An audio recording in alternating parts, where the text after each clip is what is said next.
In this video, I'm going to show you how I and many other bands that I've spoken to set up their guitar tones for live shows. Even if you don't play live, these tips will still help you dial tones that sound great, are routed properly, and make the most out of your gear, even if you're just at home. You'll see how I dial the patches, which amps I'm using for different kinds of tones, and even some post-processing trickery that I'm using at the end of every tone. And that last point especially is what I think is the big difference between local and touring bands that will help your tones sit much, much better in a live mix. I use a Neural DSP called Cortex Live. I have it here sitting right next to me, and I've recently reprogrammed all of our patches before I head out for my debut headline tour around Australia in just under 2 weeks from now. The beauty of being a legit touring musician and a content creator at the same time is that I can literally show you exactly how I'm going to do it before I do it. And then you can come to the show and see the show and hear how they sound in real time. Tickets are on sale now, including a VIP ticket where you have the chance to win this unreleased Jackson 7-string Surfcaster guitar, along with pre-show masterclasses, Q&As, and much, much more. Before we get ahead of ourselves, let's go over how I've got my quad Cortex set up, how it works in the show, and how I set up all of the presets within the quad. So in my quad Cortex, I have all of my presets in order of the set list, and basically even if the tones are exactly the same across 2 songs, I'll still name them under its own preset. So every preset has its own song, or every song has its own preset rather. And within each preset within the quad, there's 8 different scenes that you can choose from, or just tones. It's just easier to think of it as tones. As I switch through these scenes within the preset, it might be like my lead tone scene, my heavy rhythm tone scene, my verse lead scene, my clean tone scene, all that stuff. Within the quad anyway, there's gapless switching in the scene. So if I switch between them, there's going to be no delay or no little like cut of sound or anything like that. It's pretty seamless, which is awesome. And setting up the scenes is really easy as well, because like most modelers, every single parameter for every single one of these blocks can have a different parameter for each scene. So for example, in my high gain rhythm tone or scene B, the gain on the amp, which in this case is a capture of the Granifier amp, is on 0. When I go to my lead patch, which is scene A, it goes up to 8.1 just to get a little bit more hair and push out of the notes. This way of setting up presets as songs and then having, you know, your different tones within the scenes of that preset is pretty much industry standard across the board, no matter what genre that you play or no matter what piece of gear that you use. The idea of a song having its own preset and then all of your tones being switched through via scenes or snapshots or whatever it is very much the standard way of doing it. It not only keeps things neat, but you know, it also allows for easy MIDI switching commands, so you can switch between the presets or songs super easily. So now that we've wrapped our heads around, you know, the presets and the scenes and how they work and how you can program them in a set, let's check out the preset for my song Swell. This is probably the most hectic preset out of all of the songs in the set, you know, in regards to how many blocks there actually are. 3 days later. Okay, this is like the 15th time I've tried filming this. It's literally 3 days later from when I originally shot this video. I've quickly realized that as I talk about this preset and how it all works and how it's switching between the scenes, it can get really, really difficult to understand sometimes, and I end up just talking in circles. So I'm gonna try my absolute hardest to make this feel as easy to follow as possible, but please forgive me if it gets confusing, because this preset isn't simple. But it is what I believe to be the most extensive use of the quad that I've seen in recent memory. The way that this preset works is that I have 4 tones in there. I have my heavy rhythm tone, I have my lead tone, which is just a derivative of the rhythm tone. It's same amp, same cab. I just put delay and reverb on the end. I then have a clean tone, and then I also have a crunchy lead tone, which is like a Kraken style amp, right? And I spread all those 4 tones out across the 4 lanes. The signal of my guitar starts at this point here. My guitar is plugged into input 1. It follows this path down. We won't even talk about the blocks here. I'm just going to go through the routing. It follows this path. It hits this point here where it splits off into 2 different ways. It either goes in lane A or lane B. Lane A continues on to row 3, which is down here, and then that eventually goes out to multi-out. Lane B splits off into the second lane and goes down here and also goes to the multi-out. And for those that are keen-eyed, you will also see as you go to row 3, there is another split off point in row 3 that also goes to the multi-out. So essentially my guitar goes in one way and comes out 3 times to the same output. This top lane is where all my pre-effects are. Things like pitch shifters, gates, compressors, a couple overdrives and stuff like that. Things that are essentially like the pedal board of my tone, things that you would put before you hit the front of the amp, is typically what I put on the top lane, and then I just scene switch to turn certain blocks on and off between different tones. This split off point here, which goes to the second lane, this second lane houses everything that I need for my clean tone and my versy octave lead tone. Scene C right now is the verse lead, and we're using a capture of the Super Kraken going into like a 4x12 Marshall cab. And then for the clean tone, the Super Kraken capture turns off, and I instead use the Bogner Uber Clean. It's on the same lane. The amps and captures just switch on and off wherever they need to be switched on and off. Within this second lane and across both of these tones, I'm using the same instance of delay and reverb. Yes, the values and like the mix and decay and everything are a little bit different between the two, because you can do that with the scene switching like I was mentioning before, but I'm not using different types of delays or reverbs. It's the same block.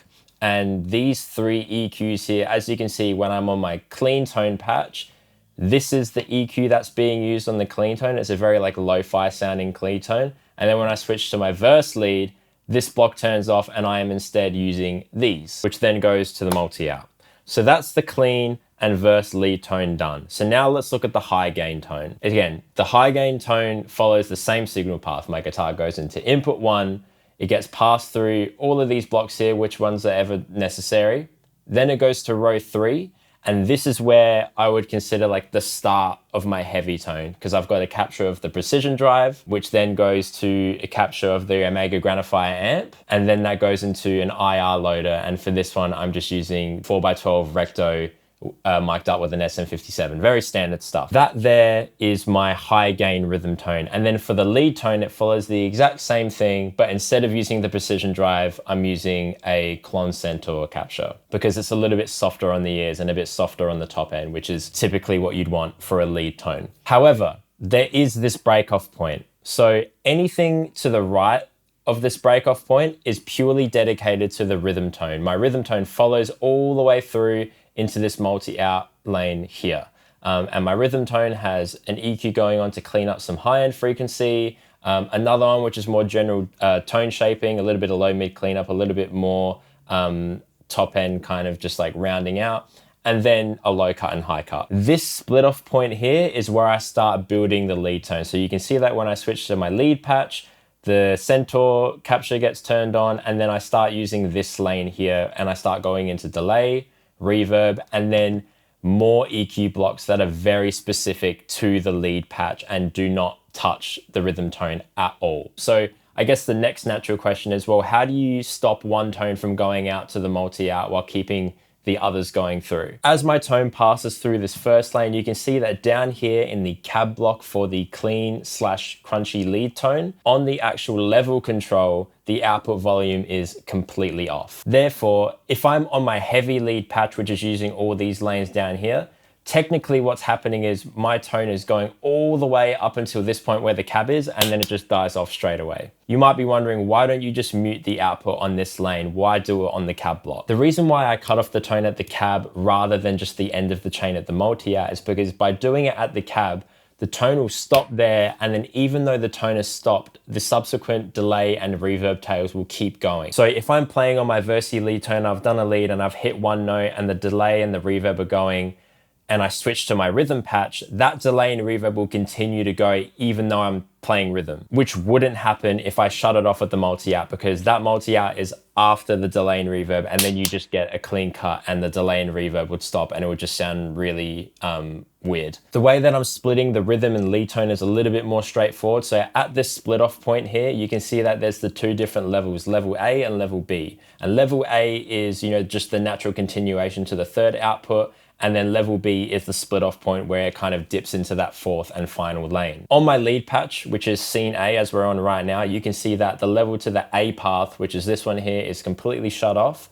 But the level to B is, just neutral. That way the tone is passing into lane B as the lead tone and going out to the multi-out, but this one is completely dead silent. And the same thing happens with the rhythm tone. When I'm on my rhythm patch, scene B, you can see that it's flipped. So the level to lane A is, up and the level to lane B is down and the lead tone is not being passed through, or the tone is not being passed into the lead lane more specifically. So between all those lane switchings and everything that's going on, that is how I'm able to kind of have my heavy lead, my heavy riff, my verse octave lead, my chorus lead, and then my clean lead all within the one patch, while also being able to switch between the tones without having any hard cutoffs or anything like that. Everything has its own natural endpoint. It's all set to the same output, and the delay trails and the reverb trails keep going.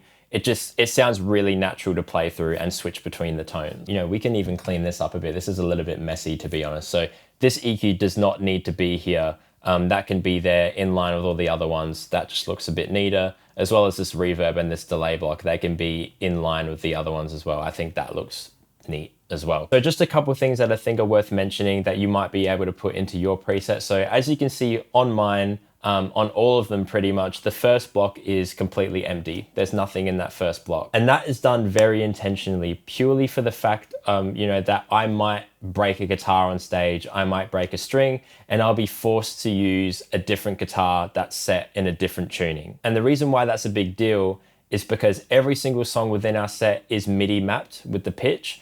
So the MIDI is like constantly out of value, and then it's moving up and down depending on what that original song's tuning is, right? So if I have a song that's in drop F sharp, like Swell, and I break my guitar that's in drop F sharp, and I'm forced to use a guitar that's in drop G sharp, which is 2 semitones up, even though I have a pitch block here, because it's being automated by MIDI, none of it would be relative. It would constantly be 2 semitones off. In that case, if that ever does happen, all I need to do is get this first block that I've purposely left open, put a pitch block on there, and use my drop G sharp guitar and just put it down 2 semitones. And now all of a sudden, everything is working as intended to be. Very pedantic, I know, but again, these are the things that can happen at any moment, and it's better to be safe than sorry. Another thing to do when you're setting up the patches is to pretty much have, whatever your main tones are, like your heavy rhythm and your heavy lead or whatever, to have them running like as hot as you possibly can out of the quad cortex, leaving the volume at 100,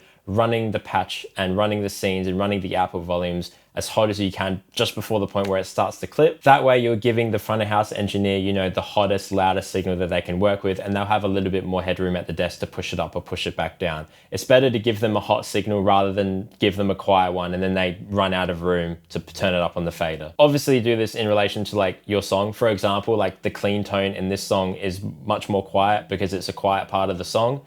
So I don't want to run that just as loud as everything else and have there be no impact when I switch to my rhythm tone, You guys will be a better judge of that. It's your music. And then of course there's the post EQ block. So at the end of every lane, there's this low cut and high cut block. And the reason why I do it here and not on the global function across all the outputs where you can set a low cut and a high cut across all outputs on the quad. The reason why I have it separately for every tone is that, different tones require different levels of low cut and high cut, and I don't want to just kind of be fixed to having it be, across the board. I want to have individual control of every tone. So you can see for the rhythm tone, for example, I've got an 18 dB per octave slope at 100 Hertz for the low cut, whereas on the lead tone, it's just a little bit more just to get some of that like flubbiness out when you're doing lead stuff. The high cut is like way more on the lead tone, really like focusing in on that mid-range rather than leaving a lot of spiky high end in there, especially with like this tone in particular. It's a very top-endy kind of tone. So rounding that off on this lead tone in particular is what I thought would sound best. Whereas, on the rhythm tone, the high cut is all the way at 12.7K. So again, gives you a bit more flexibility of, where you're kind of EQing your tones before you send them out to front of house. Anything that you can do to make the front of house engineer's job easier is happy days for everyone. Especially in a set like ours and most modern metal bands really, where there's a lot of tracks involved. Not like backing tracks where you're faking it. I think people get confused with that and just think tracks is miming. What I mean by tracks is like, extra production elements that are within the original songs that aren't really able to be replicated live. Things like, synths and layers and ambience and stuff like that. Things that have been post-processed and EQ'd and compressed in a certain way to sit within a certain mix. You want your tones to kind of be as relative to that as possible, and you want your tones to sit well against those tracks that are being pushed out to front of house as well. You don't want your tone to kind of sound like a raw guitar tone playing on top of a really pristinely mixed stem, because that would just sound weird and a little bit amateurish. So doing things like having the low cuts in there, doing things like having parametric EQs on your tone to kind of filter out all the top end harsh frequencies, kind of scoop out some low mids, make it sit a little bit better in the room. These values itself don't really matter. Like, these are very fixed to my playing and this tone in particular. Even between this song and the next one, the EQ values are different. So don't try and copy these EQ values because it won't apply. What will apply is the idea of having the EQ on there in the first place and filtering out the nasty parts of your tone so that when it does get pushed to front of house, you're just getting a cleaner, nicer sounding version of the tone that you've dialed, which will then in turn, again, help it sit in the mix a little bit more in a live environment, which is much more chaotic and much more robust than, just a stereo listening environment, whether it's on headphones or speakers. In a live room, you have reflections, you have different sized rooms, different amounts of people in a room. Drums can be really loud, drums can be really quiet. There's so many variables that determine a live sound. So it's your job as an artist, I think anyway, to give the front of house engineer as consistent and as quality of a sound as you can. You shouldn't really be relying on them to make you sound good. You should be giving them the best tones that you possibly can so it makes their job easier and sounding good. Because yes, they're mixing you, but I would say a majority of their job isn't even mixing you. It's making you sound good in that moment, in that room. So if you can sound good off the bat, then it makes their job easier of making you sound good in the room. But that's it, I guess. I know I said this was going to be a little bit difficult to explain. I'm sorry if it was, but really that's how I lay out all of my presets for all of my tones. There's a lot of trickery. There's a lot of time that's involved in making sure that certain scenes switch in the certain right places and stuff like that. But this system has worked for a little while now, of like having the top lane be your pre-effects and then splitting it off in different points as your separate tones. It's worked really well. I'm going to keep using this, and fingers crossed one day that Neuro DSP either somehow magically allows more blocks to be used or releases another unit that has more power, because I would 100% be using all of that. But yeah, thank you guys so much for watching. Again, if you enjoy this video and you want to see and hear these tones live, I'll be performing live in Australia next week on tour. We'll be hitting up Brisbane on the 13th of June, Sydney on the 14th of June, and Melbourne on the 15th of June. 3 days, it's going to be a lot of fun, and I can't wait to test these tones out live. Thank you guys so much for watching, and I'll hopefully see you at the shows. Peace.